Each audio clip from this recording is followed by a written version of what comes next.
soir, vous allez voir vraiment, une fois de plus, nous avons des personnes qui, au-delà d'être très attachantes, représentent vraiment, je pense, un dynamisme qui est assez difficile d'égaler par ailleurs. Pour m'accompagner ce soir, il y a plusieurs personnes. Nous aurons le plaisir d'être avec Pierre Gadonex, qui est le président d'honneur des anciens d'Harvard en France.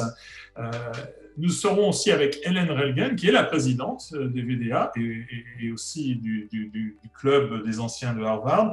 Et puis, nous aurons Juliette Decoux, qui est associée chez Mazars. Nous sommes très heureux pour cette édition 100% virtuelle en cette année très particulière 2020, de vous présenter nos 6 lauréats, tous formidablement inspirants, de par leur talent, leur courage, leur audace, leur résilience et enfin, leur engagement dans notre société.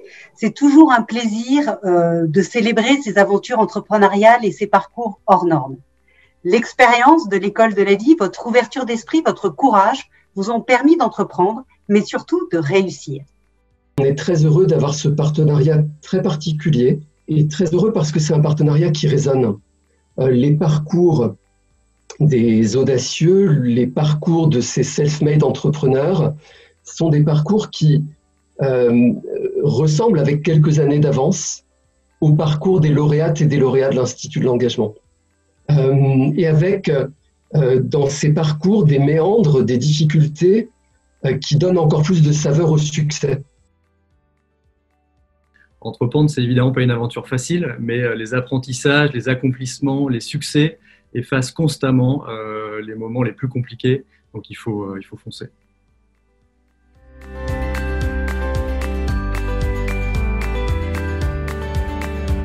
On peut arriver à faire des choses, à créer des entreprises, à créer des emplois, à créer de la valeur, à créer du logiciel qui est quelque chose de très technique, même sans diplôme, juste drivé par la passion.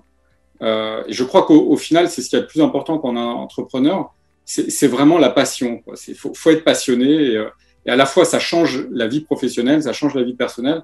Et je pense que c'est nécessaire plus que tous les diplômes possibles. Et je pense qu'un grand diplôme sans passion a moins de valeur que de la passion, même sans diplôme. En fait, j'aime les gens.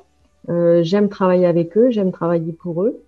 Ils me rendent tous les jours. Et finalement, les innovations qu'on a fait ces dernières années ont permis justement d'aller au-delà du bien-être interne du personnel, mais d'aller maintenant vers le bien-être des gens. Dans mon esprit, cette année était une année de tournant, c'est curieux, et j'ai eu encore plus d'innovations que les années précédentes, malgré la crise, malgré tout ça. On a un carnet de commandes qui est encore plus important qu'avant. Enfin, en fait, ça me donne, j'ai l'impression que plus c'est grave, plus ça me donne des ailes. Je pense qu'une entreprise, ça peut pas être un homme. C'est un groupe de personnes qui vont faire ce que devient une entreprise, parce que tout seul, c'est vrai qu'on n'est pas grand-chose. Et mon travail à moi, c'est de former des gens à devenir d'excellents artisans, à ce qu'ils me dépassent, à ce qu'ils deviennent meilleurs, qu'ils deviennent vraiment bons et qu'ils soient contents de vivre de leur métier.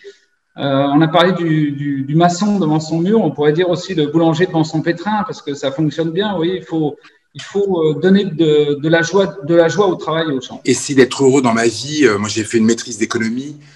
J'ai pas voulu faire de 3e cycle parce que je m'ennuyais et je me sentais pas du tout continuer comme mes copains de fac, mes copines. Et j'ai continué en fait dans la voie qui consistait en fait à poursuivre ce job d'étudiant où en fait je vendais des litos, mais sans trop savoir ce que je vendais. Je vendais ça à des gens qui étaient comme moi, qui ne savaient pas. Mais en fait, j'ai toujours été extrêmement attiré par la connaissance et donc ce monde qui s'offrait à moi devait devenir mon monde. Donc j'ai bouquiné, appris par cœur pour faire partie et être un des acteurs du milieu dans lequel je suis aujourd'hui. C'est quelque part un peu l'aboutissement d'une vie et c'est vrai que j'ai fait beaucoup de choses. Aujourd'hui, on est quand même une centaine de personnes et c'est un gros bateau à gérer, mine de rien. Et transmettre, c'est une chose qui est extrêmement difficile, et surtout à son fils, dans la mesure où les enfants qu'on fait sont pas forcément à notre image, ils ont une vision différente, et heureusement. Et faire adhérer son fils à ce projet, c'est pour moi une très belle réussite. Alors effectivement, oui, la croissance, ça a toujours été un challenge pour essayer justement de déjà conquérir ces gens par la confiance et puis les amener avec nous dans l'histoire de notre réseau C-Learn, puisque C'est une belle histoire qui s'est construite jour après jour avec en objectif l'ambition de pouvoir être là demain.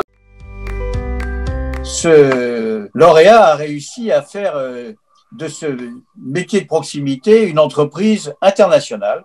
Et puis également, il nous a parlé de son engagement sociétal et social. Et donc, le jury a choisi de désigner Eric Kaiser comme lauréat.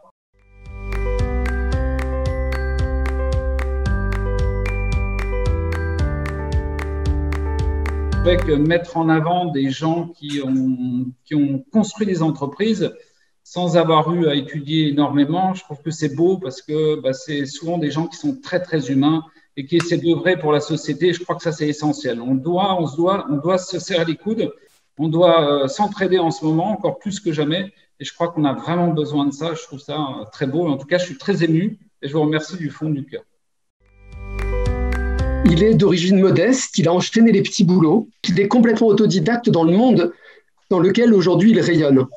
Il est audacieux, il est courageux, il est opiniâtre, il est plein de talent, de créativité, d'énergie.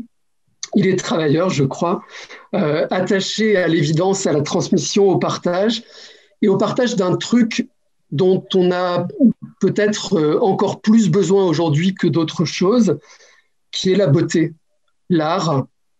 Et vous l'avez compris, il s'agit de Kamel Mennour.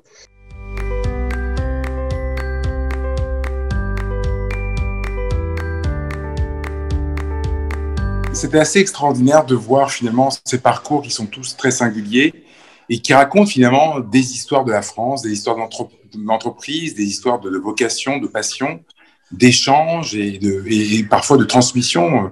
J'ai écouté avec beaucoup d'attention les témoignages qui sont extrêmement touchants et qui élèvent un petit peu la perception qu'on a de la nature humaine, de savoir comment en fait raconter une histoire et de la transmettre et de la donner aux autres. Voilà, donc en tout cas, j'étais très, très heureux de faire partie de cet ensemble de personnes. Je suis convaincu, et comme ça a été rappelé, que les autodidactes self-made entrepreneurs sont un atout pour le développement et l'innovation dans notre pays.